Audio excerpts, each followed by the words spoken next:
할렐루야, 할렐루야. 오늘도 하나님 앞에 나오신 성도님들에게 주님의 은혜가 충만하시길 소망합니다. 집에들 혹시 족보들이 있으신가요? 있으세요? 저희 집에는 족보가 없습니다. 그렇다고 양반이 아닌 것은 아니고요. 저희 집은 양반 가문입니다. 저희 할아버지께서 항상 이렇게 말씀하셨어요. 광명아, 우리 집은 김해 김씨의 사면파다. 이걸 꼭 알아야 한다. 이렇게 말씀하셨어요. 사실 뒤에 뭐 더 말씀하신 것 같았는데 기억이 안 나요. 그건 잊어버렸죠. 혹시 김해 김씨면서 사면파이신 분 계신가요? 양반 가문이라면 이 소리를 들으면 저 가문 양반이구나 이렇게 안다고 하는데 그런 분 없으신가 봐요. 네. 요즘 세대 이 양반 가문이라는 것이 쓸모가 없게 되어 있습니다. 그렇죠? 우리 모두가 양반이잖아요. 그렇죠? 조선시대에는 무슨 가문이냐에 따라서 신분이 달라지고 삶의 상황이 달라졌기 때문에 무슨 가문이냐가 정말 중요했었습니다. 그래서 신분이 높은 부모를 둔 자녀의 권세는 정말 대단한 것이었죠. 하지만 세월이 바뀌고 이런 신분의 차이가 없어지면서 자녀됨의 권세가 중요하지 않게 되었습니다. 이제 신분상의 힘이 아니라 재산의 힘, 즉 유산의 상속권이 더 중요하게 되었죠. 그러다 보니 하나님의 자녀됨의 권세 또한 하나님의 축복, 잘 먹고 잘 사는 것, 형통한 삶을 바라는 수단과 방법으로 이해하기 시작했습니다. 하지만 이것은 심각한 왜곡입니다. 그렇다면 우리가 바라고 원해야 하는 하나님의 자녀됨의 권세란 무엇일까요? 하나님의 자녀됨의 권세가 지금 시대를 살아가고 있는 우리에게 어떤 의미가 있을까요? 오늘 말씀에는 자녀의 권세, 육적인 혈통의 권세를 버리고 하나님의 권세를 따라 사는 사람이 등장합니다. 바로 세례 요한입니다. 세례 요한은 예수님의 소식을 전하는 자로 소개되어 있습니다. 오늘 말씀을 기록한 사도 요한과는 다른 사람을 말하고 있죠. 우리 누가복음 1장 5절 말씀에 그 세례 요한의 혈통에 대해서 말하고 있는데 한번 읽어보겠습니다. 시작. 유대왕 헤롯 때에 아비야 반열에 제사장 한 사람이 있었으니 이름은 사가랴요, 그의 아내는 아론의 자손이니 이름은 엘리사벳이라. 세례 요한의 부모는 모두 다 아론의 자손들이었습니다. 순수한 혈통으로만 보자면 제사장 가문 중에 최고의 가문이었던 거죠. 만일 그가 그 혈통을 그대로 지키고 살았더라면 유대인들에게 인정받는 제사장이 되어서 평탄한 삶, 아주 좋은 삶을 살 수 있었을 것입니다. 그러나 그는 예수님을 기다리는 자, 예수님의 소식을 전하는 자로서 자신의 혈통을 버리고 하나님의 자녀가 된 것입니다. 누가복음 1장 41절에 보면 세례 요한이 한 번 더 등장하는데요. 이것도 한번 읽어볼까요? 시작. 엘사벳이 마리아가 문안함을 들음에 아이가 복중에서 뛰노는지라 엘리사벳이 성령이 충만함을 받아. 아멘. 예수님보다 6개월 정도 빠른 세례 요한이 복중에서 마리아의 뱃속에 있는 예수님을 보고 기뻐 뛰었다라는 것입니다. 그가 태중에서조차 기뻐 뛰었던 이유는 예수님을 만났기 때문입니다. 세례 요한은 예수님께서 이 땅에 오신 이유를 유일하게 알고 있었기 때문에 태중에서도 기뻐 뛰어논 것이죠. 오늘 말씀의 요한은 또 이렇게 소개됩니다. 6절 말씀 보시겠습니다. 한번 읽겠습니다. 시작. 하나님께로부터 보내심을 받은 사람이 있으니 그의 이름은 요한이라. 세례 요한은 자신이 하나님의 보내심을 받았다는 것을 알았고 하나님께서는 세례 요한을 그렇게 준비시켰습니다. 육신의 혈통, 세상의 혈통을 버리고 하나님의 자녀됨의 권세를 택하게 하셨고 그 권세로 말미암아 광야에서 낙타 털옷을 입고 허리에 가죽띠를 띠고 메뚜기와 석청을 먹는 생활을 선택하게 하셨습니다. 그는 이 땅에 태어난 이유를 알고 있었던 것입니다. 그렇다면 우리들은 어떠한가요? 하나님께서 우리를 보내셨다는 것을 알고 기억하며 삶을 살아가고 있으실까요? 예수님을 믿고 거듭난 새 생명 받은 우리가 왜 구원받았고, 무엇 때문에 구원받았고, 무엇 위해 보내졌는지 알고 살아가고 있으신가요? 저는 모릅니다 하시는 분 있으세요? 저는 목사님이 하신 질문에 답을 모르겠습니다 하시는 분이 있으신가요? 그럼 물어보셔야죠. 누구한테요? 우리를 변화시키시고 인도해 주시는 성령님께요. 성령 충만하게 해주세요라고 기도하는 것, 그것이 바로 우리가 하나님의 뜻대로 살아가게 도와주세요라고 기도하는 것과 같으니까요. 예수님을 믿고 생명을 얻은 우리는 성령님의 인도하심으로 하루하루 새롭게 변화된 삶을 살아가고 있습니다. 그렇기 때문에 내가 어떠한 삶을 살아야 하는지 성령님께서 깨닫게 해주십니다. 그것이 바로 우리의 소명이고 우리의 사명인 것이죠. 우리에게 하나님께 받은 소명과 사명이 있다면 그것을 이루기 위해서 우리의 모든 것을 사용해야 합니다. 새 생명을 받지 않은 사람들, 세상 사람들도 자신들의 성공을 위해서 가지고 있는 모든 것을 사용합니다. 모든 것을 사용해서 공부하고요, 모든 것을 사용해서 돈을 벌고요, 요즘 야구 시즌이 시작되는데 모든 걸 사용해서 야구를 합니다. 심지어 테러리스트들은 잘못된 신념을 가지고 자기의 목숨을 던집니다. 이런 사람들도 성공을 위해 모든 것을 바칠 각오를 하고 살아가고 있습니다. 그렇다면 우리도 우리의 성공이 아닌 하나님의 사명을 위해 우리가 가진 모든 것을 사용해야 합니다. 그것을 감당하기 위해 지혜를 구해야 하고 우리의 마음이 이걸 담당할 수 있도록 마음을 구해야 합니다. 그런데 하나님의 자녀된 우리 중에 내가 가진 것을 아까워하며 사는 자들이 정말 많이 있습니다. 저도 하루하루 제가 가진 것을 하나님의 일과 이렇게 저울질할 때가 있습니다. 그것이 물질이 아니어도 나의 삶의 모습을 통해서 많은 것들을 하나님과 세상 사이에서 저울질하고 있는 모습을 보며 고민할 때가 있습니다. 우리는 새 생명 받은 하나님의 자녀가 되었기에 우리의 모든 것을 주님을 위해 사용해야 합니다. 하나님 주신 사명, 소명을 이루는 것, 그것이 우리의 삶의 이유가 되어야 하는 것이죠. 세례 요한은 예수님을 세상에 나타내는 것이 삶의 이유였던 사람이었습니다. 그는 예수님의 증인으로서, 증언자로서 삶을 너무나 훌륭하게 감당해내었죠. 무엇보다 하나님의 자녀로서 그 권세를 알고 있었기에 그 분명한 정체성 때문에 그러한 삶을 살아갈 수 있었습니다. 예수님께서는 세례 요한에 대해서 이렇게 말씀하셨어요. 마태복음 11장 11절 말씀입니다. 한번 읽어볼까요? 시작.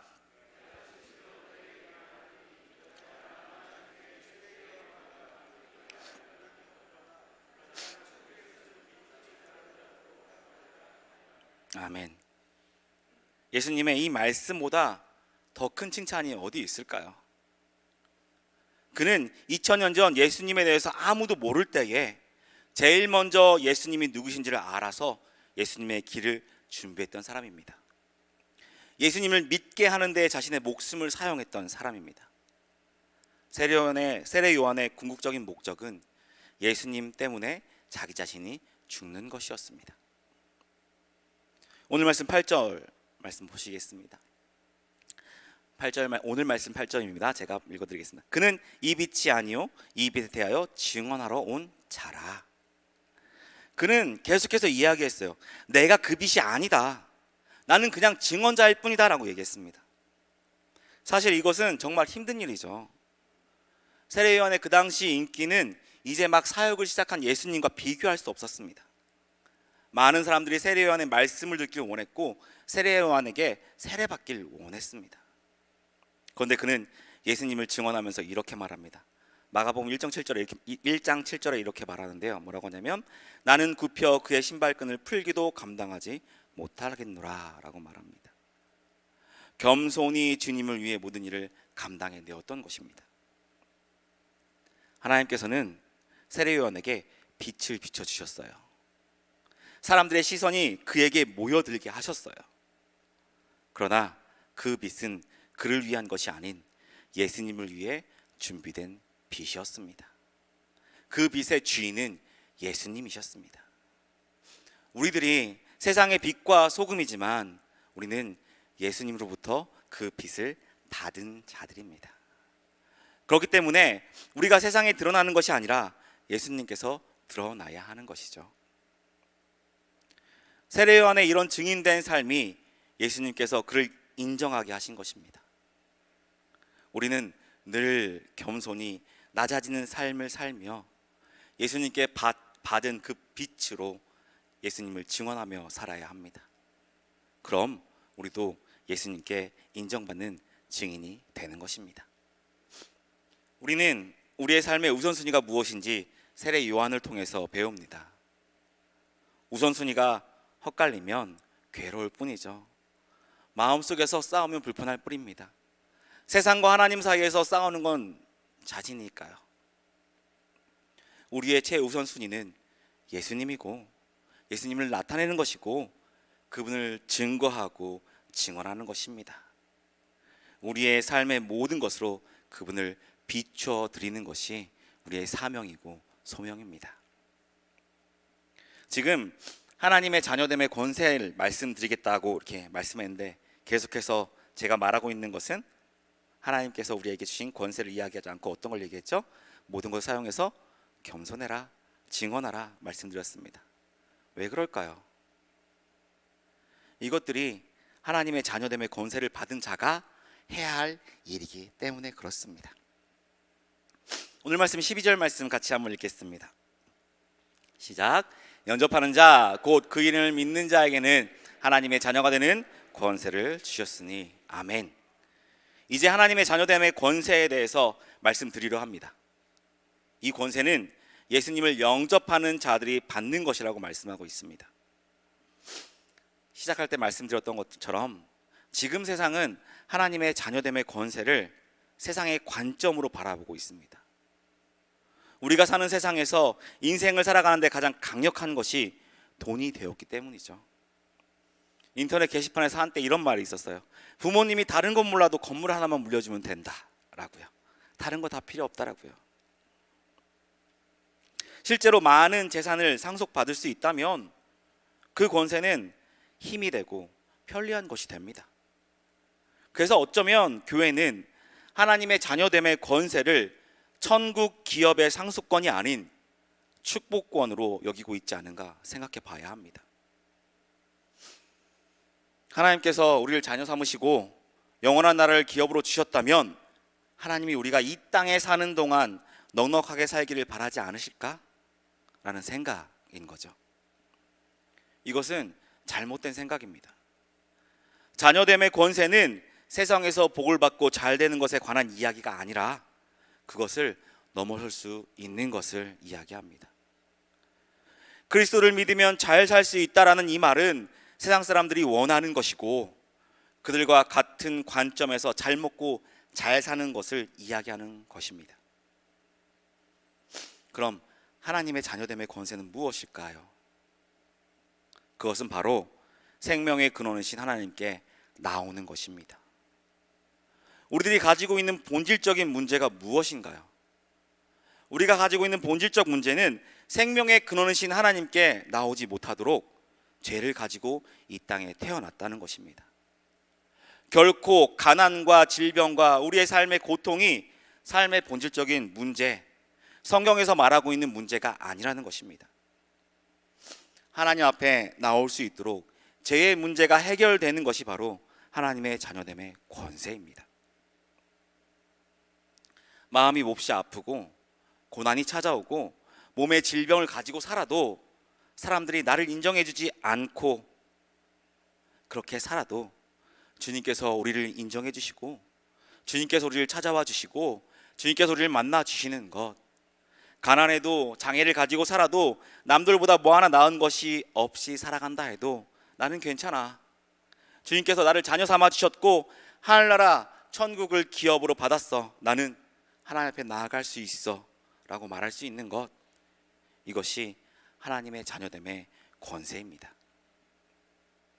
하나님의 자녀됨의 권세는 지금 예배드리며 주님 앞에 나와 있는 것처럼 죽음 후에 하늘나라에서 하나님 앞에 나아갈 수 있게 되는 것입니다. 영생과 천국의 소유, 하나님 앞에 나아가 영광 누리는 삶, 이것보다 소중한 것은 없습니다. 이것을 소중히 여기지 못하고 세상의 가치와 세상에서의 평안을 누리는 것을 하나님께서 주시는 복이라고 착각하며 살아서는 안 됩니다. 그렇게 된다면 우리는 천국 소망, 하나님 나라에서 영생을 믿고 있지만 다른 것들을 더 찾게 될 뿐입니다. 만일 우리에게 하나님의 자녀됨의 권세가 없다면 불공평한 세상에서 받은 상처와 고통은 물론이고 믿음을 지키기 위해서 죄의 유혹과 싸우며 지친 우리가 하나님의 백성으로서 그 모든 것들을 감당하지 못하게 될 것입니다. 초대교회 성도들은 어땠나요? 그들은 하나님의 자녀됨의 권세가 분명했기 때문에 순교의 길을 갈 수 있었습니다. 우리나라에 복음을 들고 들어온 선교사님들 또한 이 믿음이 있었기 때문에 우리나라에 복음을 전파할 수 있었던 것이죠. 그리고 우리나라와 우리들의 교회를 위해서 희생한 믿음의 조상들, 그리고 지금 세계를 향해 나아가고 있는 선교사들이 모두 하나님의 자녀됨의 권세를 가지고 있었기 때문에 그 하나 믿고 세상에 나가고 있는 것 아닐까요? 눈 한번 질끈 감으면 희생과 고난을 떠나서 자기 편안과 자기 유익을 위해 살아갈 수 있습니다. 그렇지만 모든 유혹을 이겨낼 수 있는 것, 하나님의 말씀대로 살겠다고 믿음을 지켜내고 증인이 되겠다고 마음을 먹는 것이 하나님의 자녀됨의 권세 때문이 아닐까요? 12절 말씀을 한번 읽어보겠습니다. 12절 말씀입니다. 죄송합니다. 12절 다시 읽겠습니다. 영접하는 자,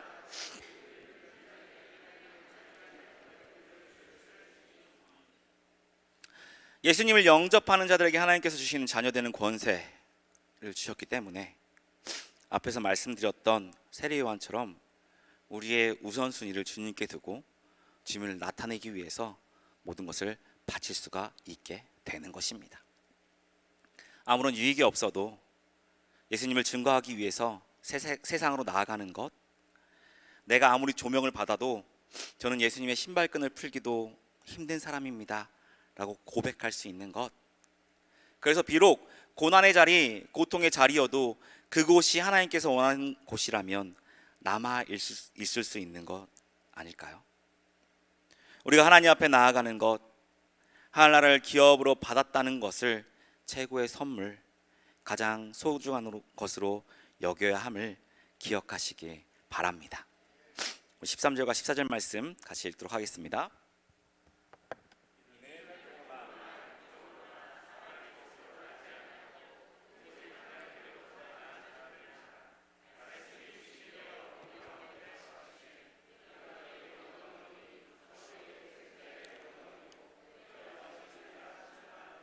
아멘. 말씀에 우리는 원래 혈통으로 이 땅에 태어났다라고 말하고 있습니다. 아버지와 어머니의 사랑인 육정으로 이 세상에 태어났습니다. 그렇기 때문에 우리는 죄의 자녀, 죄의 권세를 가지고 태어났죠. 하지만 13절 말씀에는 우리가 혈통이나 육정으로 그리고 사람의 뜻으로 나지 않았다라고 말하고 있습니다. 오직 하나님께로부터 난 자다라고 말씀해 주고 계시죠. 이것은 우리의 신분이 바뀌었다라는 것입니다. 죄의 권세를 가지고 있던 우리가 그 죄를 벗어버리가 되어서 하나님의 자녀됨의 권세, 그것이 우리에게 주어졌다는 것을 확증해 주는 말씀이 이 말씀입니다. 우리는 새로운 피조물이 되었습니다. 그런데 우리가 새로운 피조물이 되는데 꼭 필요한 것이 있습니다. 그것은 바로 예수님입니다. 예수 그리스도를 통해서만 우리는 새로운 피조물이 될 수 있습니다. 우리가 예수 그리스도를 영접할 때 우리는 그분을 통해서 새로운 피조물이 되어 하나님 앞에 나갈 수 있게 됩니다. 인간의 어떠한 계획과 노력으로 될 수 있는 것이 아닙니다. 오직 단순하게 영접하는 것 외에 다른 조건이 없습니다. 하나님의 자녀가 되는 것은 놀라운 하나님의 은혜이고 하나님의 선물입니다. 그러므로 선물을 주신 분의 사랑과 마음을 알고 감사함으로 받을 때 누구든지 하나님의 자녀가 될 수 있습니다. 우리가 좋은 신분을 가지고 있다고 해서 주어진 것이 아니고 예수님을 알기 전에 우리가 어떤 모습이어도 상관이 없습니다. 온전히 하나님의 은혜로 우리에게 주어지는 것이 하나님의 자녀됨의 권세입니다. 말씀을 맺겠습니다. 우리가 하나님 주신 자녀됨의 권세를 받았다는 것을 정말로 믿는다면 하나님의 자녀로서 세상을 향해 나아가야 합니다. 세상에 예수님을 증거해야 합니다. 우리의 모든 것을 사용하여서 하나님의 사명을 이루어내어야 합니다. 그리고 세속적인 영광을 바라보며 우리에게 주어진 고난으로 인해서 낙심하는 것이 아니라 예수 그리스도와 함께함으로 이겨내고 하늘나라를 소망하며 살아갈 수 있어야 합니다. 내일부터 시작되는 고난주간 새벽 예배를 통해서 우리에게 새 생명 주신 예수 그리스도의 사랑과 은혜를 묵상하며 굳건한 믿음으로 서시길 바랍니다. 그리고 예수 그리스도로부터 주어진 우리의 권세를 어떻게 누리며 살며 어떻게 이루어야 할지 묵상하며 부활의 기쁨을 누리시고 예수님을 증거하며 복음을 위해 살아가는 저와 여러분 되시길 축복합니다.